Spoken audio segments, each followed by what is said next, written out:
Hello students, आज हम class 7 supplementary के chapter 4 the cop and the anthem की स्टोरी को समझेंगे।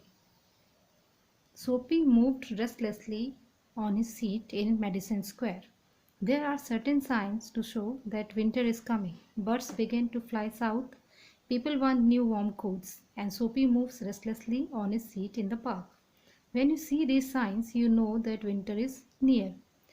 ये कहानी जो है एक सोपी नाम के एक बॉय की है जो रेस्टलेसली माने परेशान सा मेडिसन स्क्वायर एक जगह है, वहाँ पे एक सीट में बैठा हुआ है और बेचैनी से इधर उधर घूम रहा है।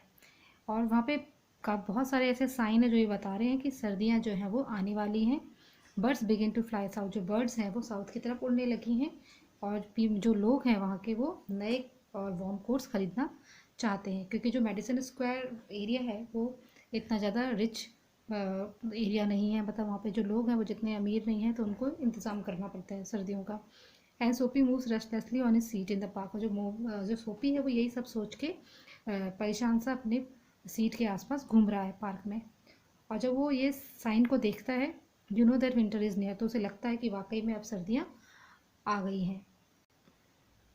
अ dead leaf fell at Soapy's feet. That was a special sign for him that winter was coming. तभी एक सूखी हुई पत्ती सोपी के पैरों के पास आके गिरती है और वो एक स्पेशल साइन थी जिससे ये पता चलता है कि सर्दियाँ आ चुकी थी. It was time for all who lived in Madison Square to prepare. और ये समय है मेडिसिन स्क्वायर के लोगों के लिए कि वो प्रिपरेशन कर लें, कि सर्दियों की तैयारियों को समय पे कर लें. Soapy's mind now realize the fact the time had come, he had to find some way to take care of himself during the cold weather. अब सोपी को भी ये महसूस होने लगा कि वाकई में अब सर्दियाँ आ चुकी हैं और उसे किसी ना किसी तरीके से अपने आप को इस सर्द मौसम के लिए तैयार करना पड़ेगा. And therefore he moved restlessly on his seat. और इसी वजह से वो परेशान होकर अपनी सीट के आसपास घूम रहा था. Sophie's hopes for the winter were not very high. He was not thinking of sailing away on a ship. He was not thinking of southern skies or of the Bay of Naples. जो सोपी है उसकी जो उम्मीदें थी सर्दियों को लेकर बहुत ज़्यादा हाई नहीं थी. ही वॉज नॉट, मतलब वो शिप में सेल करके सदर्न स्काई की तरफ नहीं जाना चाहता था, ना ही वो बे ऑफ नेपल्स में जाना चाहता था. वो केवल 3 महीने ब्लैकवेल आइलैंड, जो कि एक प्रिजन था, वहाँ बिताना चाहता था. 3 months of food every day and a bed every night.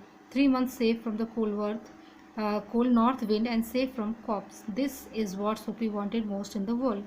सोपी क्या चाहता था? केवल 3 महीने जो सर्दियों के थे, वो 3 महीने वो ब्लैकवेल आइलैंड में बिताना चाहता, जो कि एक जेल है, क्योंकि वहाँ पे उसको आराम से खाना मिल जाता, सोने के लिए बिस्तर मिल जाता हर रोज़, क्योंकि वो एक गरीब परिवार से था, वो अकेला था और उसके पास ये सब सुविधाएं नहीं थी. इसलिए वो जेल जाना चाहता था ताकि वो 3 महीने सर्दियों से अपने आप को सेफली बिता सके. और यही जो थी सोपी की संसार में सबसे अहम इच्छा थी. दिस इज द वॉट सोपी wanted most in the world. मतलब संसार में सबसे ज़्यादा वो यही करना चाहता कि 3 महीने किसी तरीके से वो जेल में बिता दे. For years Blackwell's Island had been his winter home.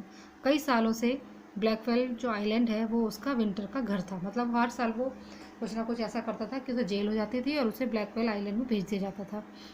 Richard New Yorkers made their plans to go to Florida और to the shore of the Mediterranean sea each winter.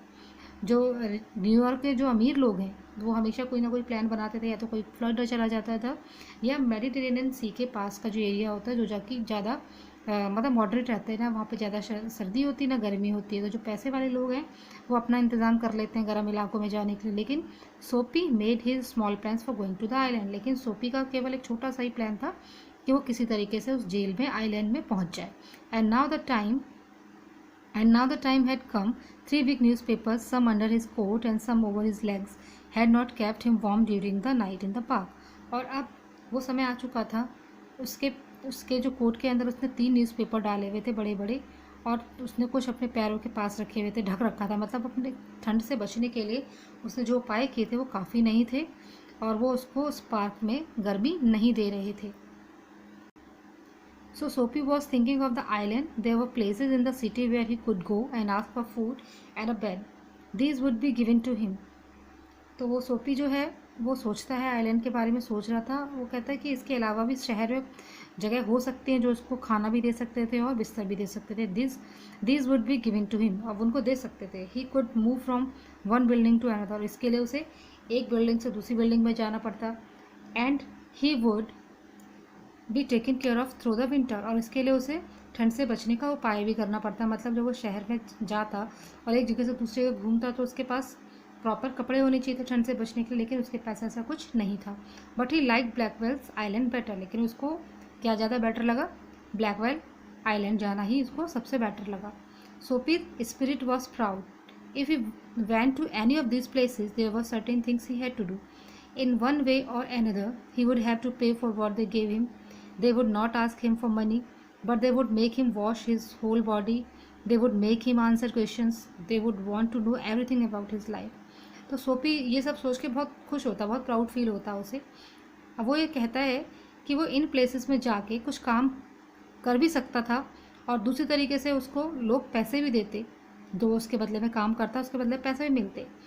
और they would not ask him for money, वो उनसे पैसे भी नहीं मांगता, लेकिन क्या कहते, मतलब वो किसी से पैसे भी नहीं मांगना चाहता था, वो काम करके भी कमा सकता था। लेकिन वो क्या कह रहा है, लेकिन वो क्या कहते लोग, जब वो वहाँ शहर में रहता, वो उसे कहता है कि तुम अपना शरीर धो, अपना फेस धो, साफ रहो, और तरह तरह के क्वेश्चन पूछते जो उसकी लाइफ से जुड़े हुए होते।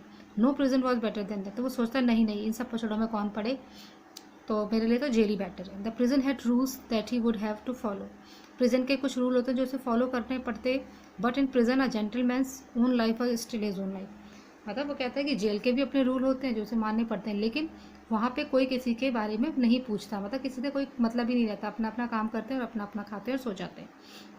सोपी having decided to go to the island at once began to move towards desire, तो सोपी अब डिसाइड कर लेता है कि उसे तो बस अब जेल में ही जाना है, और इस अपनी इस डिज़ायर यानी इस इच्छा को पूरा करने के लिए वो आगे बढ़ता है। There were many easy ways of doing this. The most pleasant way was to go and have a good dinner at some fine restaurant. Then he would say that he had no money to pay, and then a cop would be called. It would all be done very quietly. The cop would arrest him. He would be taken to a judge. The judge would do the rest. अब वो क्या सोच रहा है, उसके ये पता jail जाने के कई इजी तरीके हैं वो जो सोच रहा था, और सबसे जो आसान सा तरीका था वो था कि वो जाएगा और एक अच्छा सा डिनर लेगा किसी अच्छे से रेस्टोरेंट में, और उसके बाद उसके पास पैसा होगा नहीं पे करने के लिए, तो वो जो ओनर है, मालिक है रेस्टोरेंट का, वो कॉप को बुलाएगा। फिर कॉप उसको आके अरेस्ट करेंगे और वो चुपचाप से अरेस्ट हो जाएगा। उसके बाद जज आएगा और जज उसके लिए फैसला सुना देगा। Soapy left his seat and walk slowly out of Madison Square to the place where the great street called Broadway and 5th avenue meet. तो उसके बाद ये सब सोच के सोपी अपनी सीट से उठता है और धीरे धीरे मेडिसन स्क्वायर से चलता हुआ एक इस जगह पहुंचता है जो कि ब्रॉडवे 5th एवेन्यू स्ट्रीट होती है, वहाँ पहुंच जाता है। He went across his wide space and started north on Broadway. He stopped at a large and brightly lighted restaurant. This was where the best food and the best people in the best clothes appeared every evening. अब वो जिस जगह पे पहुंचता है वहाँ पे क्या होता कि बहुत महंगे महंगे रेस्टोरेंट थे, वहाँ बड़े बड़े लोग आते थे, अच्छा कपड़े पहन के आते थे और अच्छा खाना खाते थे। तो यही सबसे अच्छा प्लेस था उसके लिए वहाँ जाने के लिए। Soapy believed that above his legs he looked all right. His face was clean, his coat was good enough. If he could get to a table, he believed that success would be his.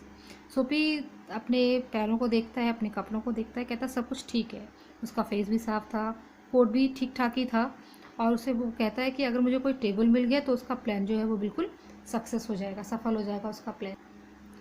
The part of him that would be seen above the table would look all right. The waiter would bring him what he asked for. तो वो कहता है कि ये बिल्कुल ठीक रहेगा, वो जाके एक टेबल पर बैठ जाएगा और वेटर आएंगे उससे और उससे पूछेंगे कि तुम्हें क्या चाहिए। He began thinking of what he would like to eat. In his mind he could see the whole dinner. The cost would not be too high. He did not want the restaurant people to feel any real anger, but the dinner would leave him filled and happy for the journey to his winter home. फिर वो सब सोच ही रहा होता है कि वो वहाँ पे जाएगा, क्या खाएगा, उसके माइंड में पूरे डिनर की लिस्ट होती है कि वो क्या खाएगा, उसकी कॉस्ट कितनी होगी, वो ज़्यादा हाई नहीं होगी, और वो ये नहीं चाहता था कि किसी भी रेस्टोरेंट के जो लोग हैं उनको किसी को गुस्सा दिलाए, लेकिन वो डिनर खाएगा और him felt and happy for the journey to his winter home, और वो आराम से अपने जो उसने प्लान किया था कि वो जेल में चला जाएगा अपने विंटर के जर्नी के लिए, आराम से वो विंटर होम में चला जाएगा. बट एज सोपी put his foot inside the restaurant door, the head waiter saw his broken old shoes and the torn clothes that covered his legs. Strong and ready heads turned Sophie around and moved him quietly and quickly outside again. लेकिन जैसे ही सोपी ने अपना पैर restaurant के door के पास रखा, तो जो हेड वेटर था उसने देखा कि उसके जो जूते थे वो टूटे हुए थे, कपड़े फटे हुए थे, और फटे हुए कपड़ों से उसने अपने पैरों को ढका हुआ था. तो जो strong the ready hands turn सोपी, तो वो जो उनके मजबूत हाथ थे उठाते हैं और उसको जो है वो रेस्टोरेंट के बाहर फेंक देते हैं. Soapy turn off Broadway. It seem that this most easy way to the island was not to be his. Soapy जो है वो उठता है, ब्रॉडवे टर्न ऑफ ब्रॉडवे के से बाहर जाने लगता है, और वो सोचता है कि आइलैंड जाने का जो सबसे ईजी तरीका था वो अब उसमें सफल नहीं हुआ. He must think of some other way of getting there. वो कहता है मुझे कुछ और दूसरा तरीका सोचना पड़ेगा तो वहाँ जाने के लिए. At a corner of 6th Avenue was a shop with a wide glass window, bright with electric lights. Sophie picked up a big stone and threw it through the glass. तो जब वो आगे बढ़ता है तो वो वहाँ पहुँचता है 6th Avenue, एक कॉर्नर पे पहुँचता है.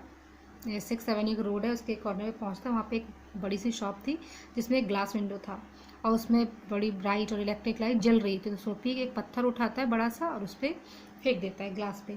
People came running around the corner. A cop was the first among them. Soapy stood still and smile when he saw the cop. People जो है वो एक कोने की तरफ भाग रहे थे और वहाँ पे एक कॉप भी था. Cop was the first among them. भागने वालों में से कॉप जो था वो पहला था. सोफी अभी भी आराम से वहाँ खड़ा हुआ था और मुस्कुरा रहा था जब उसने कॉप को देखा. Where is the man that did that asked the cop. तो जो कॉप है वो सोफी को देख के कहता वो आदमी कहाँ है जिसने सब काम किया है. Don't you think that I might have done it, said Sophie. Sophie कहता है कि क्या तुम्हें नहीं लगता कि मैंने किया है. He was friendly and happy. What he wanted was coming towards him. वो बहुत फ्रेंडली था, खुश था, और वो ये सोच रहा था कि वो क्या कहने वाला है. But the cops mind would not consider Sophie. Man who break window do not stop there to talk to cop. लेकिन जो कॉप का दिमाग था वो कंसिडर नहीं कर रहा था कि सोफी जो है वो कल्प्रिट हो सकता है, मतलब सोफी जो है वो ये काम कर सकता है, क्योंकि कोई भी आदमी जो विंडो को तोड़ रहा है वो पुलिस के संग इस तरीके से फ्रेंडली होकर बात नहीं कर सकता. They run away as fast as they can. वो तो वहाँ से जितनी जल्दी वो भागने की कोशिश करता है अगर उसने कोई गलत काम किया होगा. The cop saw a man further along the street running. He ran after him and Sophie sick at heart walk slowly away. He had failed 2 times.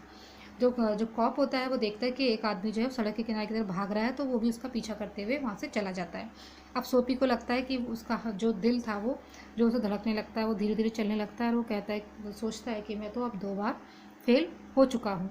Across the street was another restaurant. It was not so fine as the one on Broadway. The people who went there were not so rich. Its food was not so good. Into this Sophie took his old shoes and his torn clothes and no one stopped him. He sat down at a table and was soon eating a big dinner. फिर वो चलता जाता है तो वो चलते चलते एक दूसरे रेस्टोरेंट में पहुंचता है जो कि उतना अच्छा नहीं था जितना कि ब्रॉडवे का रेस्टोरेंट था. और जो वहाँ पे जो लोग थे वो भी ज़्यादा रिच नहीं थे, वहाँ का खाना भी उतना अच्छा नहीं था. तो सोफी को लगता है कि उसके कपड़े भी ठीक ठाक हैं, और वो जो फटे हुए कपड़े हैं उनको यहाँ पे कोई रोकेगा नहीं, कोई पूछेगा नहीं. तो वो जाता है, एक टेबल पर बैठता है और वो डिनर खाता है. अब इसके आगे की कहानी हम नेक्स्ट एपिसोड में, नेक्स्ट वीडियो में एक्सप्लेन करेंगे. Okay, thank you.